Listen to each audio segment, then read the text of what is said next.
نحمده ونصلي على رسوله الكريم أما بعد أعوذ بالله من الشيطان الرجيم بسم الله الرحمن الرحيم صدق الله العظيم صدر محترمہ اور سامعات گرامی، اللہ کے فضل و کرم اور بزرگوں کی توجہ اور دعاؤں کا اثر ہے کہ آج میں آپ لوگوں کے سامنے کچھ کہنے کے لائق ہوئی۔ مجھے اپنی نااہلی کا پورا اعتراف ہے، پھر بھی اللہ تعالیٰ پر بھروسہ ہے کہ وہ اپنے بندوں سے جو کام لینا چاہتا ہے لے لیتا ہے، اسی کی توفیق اور مدد سے ہر کام ہوتا ہے۔ کسی نے کہا ہے اللہ اگر توفیق نہ دے انسان کے بس کا کام نہیں، اللہ اگر توفیق نہ دے انسان کے بس کا کام نہیں، فیضان محبت عام ہے لیکن عرفان محبت عام نہیں۔ پیاری بہنوں، دنیا میں آنا نہ اپنی مرضی سے اور نہ جانا اپنے اختیار میں ہے، بلکہ ہم سب اللہ تعالیٰ کی طرف سے آئے ہیں اور وہ جب چاہے گا اٹھا لے گا۔ اس معاملہ میں چاہے امیر ہو یا غریب، بادشاہ ہو یا فقیر، عالم ہو کہ جاہل، سب کے سب مجبور ہیں۔ لائی حیات آئی قضا لے چلی چلے، لائی حیات آئی قضا لے چلی چلے، اپنی خوشی نہ آئے نہ اپنی خوشی چلے۔ دنیا جب سے قائم ہوئی ہے کوئی انسان ایسا پیدا نہیں ہوا ہے جس کو موت نہ آئی ہو۔ انبیاء اکرام آئے، جب تک اللہ تعالیٰ کو منظور رہا رہے پھر وہ اپنے مالک حقیقی سے جا ملے۔ بڑے بڑے بادشاہان سلطنت پیدا ہوئے جنہوں نے بڑی شان و شوکت سے حکمرانی کی، لیکن انہیں بھی تاج و تخت چھوڑ کر جانا پڑا۔ بڑے بڑے دولت مند پیدا ہوئے جنہوں نے بے شمار دولتیں اکٹھا کی، عیش و آرام کی چیزیں مہیا کی، لیکن وہ بھی ایک دن دنیا سے خالی ہاتھ چلے گئے۔ بڑے بڑے رعب اور دبدبہ والے پیدا ہوئے جن کی ہیبت سے دنیا کافی تھی، لیکن دنیا سے ایسے گئے کہ آج ان کا نام لینے والا کوئی نہیں رہا۔ بڑے بڑے ظالم اور جابر پیدا ہوئے جنہوں نے خدائی کا دعویٰ تک کر دیا، اپنے آگے سجدہ کرنے پر مجبور کیا، لیکن قدرت کے قانون سے وہ بھی نہ بچ سکے۔ غرض کی آج تک یہی ہوتا رہا ہے اور یہی ہوتا رہے گا۔ قضا اچانک آ جائے گی اور جانے والے سوائے کفن کے کچھ نہ رہ جا سکیں گے۔ پیاری بہنوں، غور فرمائیے، غور فرمائیے، جنہوں نے عیش و آرام کے نقشے تیار کیے، ٹھاٹ باٹ کے سامان اکٹھا کیے، اسی میں ان کے شب و روز گزرے، اسی میں ان کی زندگی تمام ہوئی، وہ چند روز رہے اور پھر موت نے انہیں بے چک لیا۔ یہی حال ہم سب کا ہونے والا ہے۔ لوگ کہتے ہیں یہ مکان میرا ہے، یہ دکان میری ہے، یہ سامان ہمارا ہے، یہ دولت ہماری ہے، یہ کپڑے یہ زیور ہمارے ہیں، مگر آپ دیکھتی چلی آئی ہیں جب آنکھ بند ہوتی ہے تو کیا ان میں سے کوئی سامان کسی کے ساتھ جاتا ہے؟ کیا ان میں سے کوئی چیز کسی کے ساتھ جاتی ہے؟ کیا کسی مرنے والے کے عزیزوں نے اس کی روح نکلنے کے بعد اس کے ہی بنائے ہوئے مکان میں رہنے دیا ہے؟ کیا اسی بلڈنگ سے اس شخص کی لاش کو اس کے ہی گھر والوں نے باہر نہیں کر دیا؟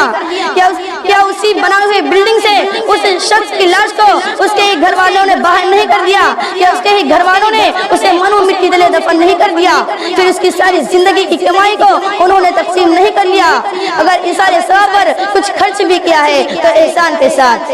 پیاری بہنوں، مرنے کے بعد مرنے والے کا پہلا ٹھکانہ قبر ہے، اور قبر آخرت کی منزلوں میں سے پہلی منزل ہے۔ اگر کوئی شخص اس منزل میں کامیاب ہو گیا تو آخرت کی تمام منزلیں اس کے لیے آسان ہو جائیں گی، اور جو شخص اس منزل میں پھنس گیا تو آخرت کی تمام منزلوں میں پھنستا چلا جائے گا۔ حضرت برا بن عازب سے روایت ہے کہ حضور پاک صلی اللہ علیہ وسلم نے ارشاد فرمایا کہ جب انسان کو قبر میں ڈال دیا جاتا ہے تو اس کے پاس دو فرشتے آتے ہیں، اس کو اٹھا کر بٹھاتے ہیں، پھر وہی دونوں فرشتے اسے سوال کرتے ہیں من رب کا، تیرا پالنے والا کون ہے؟ اگر وہ سچا اور پکا مسلمان ہوتا ہے تو جواب میں کہتا ہے ربی اللہ، میرا رب اللہ ہے۔ پھر وہ دونوں سوال کرتے ہیں ما دین کا، تیرا دین کیا ہے؟ تو وہ جواب میں کہتا ہے میرا دین اسلام ہے۔ پھر وہ دونوں حضور اکرم صلی اللہ علیہ وسلم کے شب مبارک کی طرف اشارہ کرتے پوچھتے ہیں ما ھذا الرجل الذی بعث فیکم، ان کے بارے میں تمہاری کیا رائے ہے جو تمہاری طرف بھیجے گئے تھے؟ تو وہ جواب میں کہتا ہے یہ اللہ کے رسول ہیں جس پر ہم ایمان لائے اور اس کی تصدیق کی۔ اس پر آسمان سے ندا آتی ہے کہ میرے بندے نے سچ کہا ہے، اس کے لیے جنت کا بستر لگا دو، اس کو جنتی لباس پہنا دو، اس کے لیے جنت کے دروازے کھول دو جس سے جنت کی خوشبو اور ہوائیں آتی رہتی ہیں، اور اس کی قبر کو حد نگاہ تک کشادہ کر دیا جاتا ہے، اور جو خدا کے نافرمان بندے ہیں ان کا ذکر کرتے ہوئے آقا نامدار صلی اللہ علیہ وسلم نے ارشاد فرمایا کہ اس کی روح کو اس کے جسم میں لوٹا دی جاتی ہے، پھر وہی دونوں فرشتے اس کو اٹھا کر بٹھاتے ہیں، پھر سوال کرتے ہیں من رب کا، تیرا پالنے والا کون ہے؟ تو وہ کہتا ہے ہاؤ لا ادری، ہائے افسوس میں کچھ نہیں جانتا۔ پھر پوچھتے ہیں ما دین کا، تیرا دین کیا ہے؟ تو وہ کہتا ہے ہاؤ لا ادری۔ پھر تیسرا سوال کرتے ہیں مگر وہ پہلے ہی کی طرح جواب دیتا ہے ہاؤ لا ادری، ہائے افسوس میں کچھ نہیں جانتا۔ اس پر آسمان سے ندا آتی ہے کہ اس نے جھوٹ کہا ہے، اس کے لیے جہنم کا بستر لگا دو، اس کو جہنمی لباس پہنا دو، اس کے لیے جہنم کے دروازے کھول دو جس سے جہنم کی گرمی اور گرم ہوائیں آنے لگتی ہیں۔ حضور پاک صلی اللہ علیہ وسلم نے ارشاد فرمایا کہ لوگوں پر قبر اتنی تنگ کر دی جاتی ہے کہ پسلیاں ایک دوسرے میں گھس جاتی ہیں، پھر اس پر ایک اندھا اور بہرا فرشتہ مقرر کر دیا جاتا ہے، اس کے ہاتھ میں ایک گرز ہوتا ہے، اس گرز سے اگر پہاڑ پر بھی مارا جائے تو پہاڑ مٹی ہو جائے، اس سے ایسی آواز پیدا ہوتی ہے جو پورب سے لے کر پچھم تک تمام مخلوق اس آواز کو سنتے ہیں، وہ فرشتے کی اس پٹائی سے مٹی ہو جاتا ہے، پھر اس کے اندر روح ڈالی جاتی ہے، وہ اس قدر پٹائی کرتا رہتا ہے حتیٰ کہ قیامت قائم ہو جائے گی۔ غور فرمائیے کتنے عبرت کا مقام ہے، ایک طرف جہنم کی آگ کا بستر ہوگا، دوسری طرف دوزخ کے انگارے جس میں لباس کی طرح لپٹے ہوں گے، تیسرے سانپ اور بچھو ڈس رہے ہوں گے، چوتھے بے رحم فرشتے لوہے کی گڑ سے پٹائی کر رہے ہوں گے۔ انسان بیچارگی کے عالم میں یہ ساری مصیبتیں گھٹ گھٹ کر جھیل رہا ہوگا، کتنی بے چینی کا عالم ہوگا، جبکہ اس کے چیخ و پکار سے اس کے عزیز و قریب میں سے کوئی بھی جواب دینے والا نہ ہوگا، اور نہ اس کی کوئی فکر کرنے والا ہوگا، اور نہ اس کی کوئی سفارش کرنے والا ہوگا۔ ایک طرف تو وہ اتنی سخت مصیبت میں گرفتار ہوگا، دوسری طرف اس کے بنا ہوئے محلوں بلڈنگوں اور اس کی کمائے ہوئے دولت سے خوشی اور مسرت کی زندگی گزار رہے ہوں گے، مگر ہائے افسوس کہ کوئی بھولے سے بھی اسے یاد نہ کرے گا۔ حضرت عثمان غنی رضی اللہ تعالیٰ عنہ جب کسی قبر سے گزرتے تو زاروں قطار روتے، یہاں تک کہ آپ کی داڑھی مبارک تر ہو جاتی۔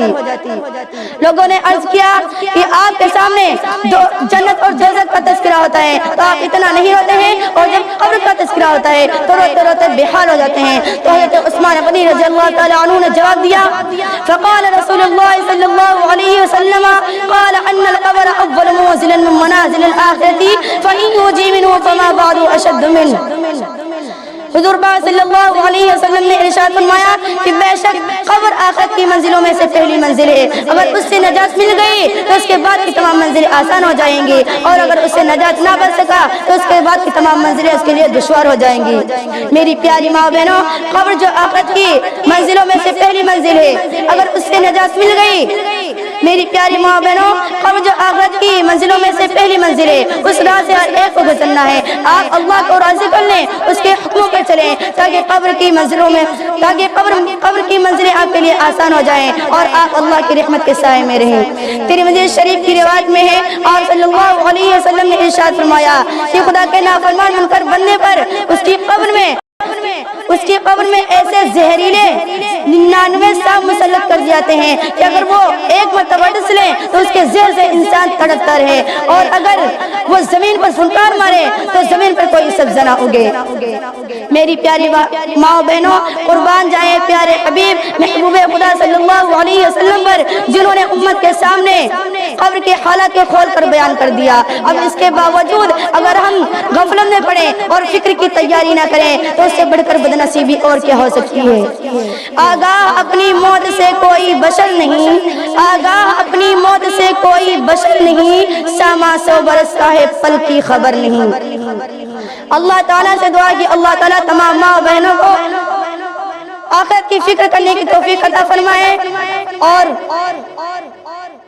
دین پر عمل کرنے والی بنائے۔ باقی دعوانا الحمدللہ رب العالمین۔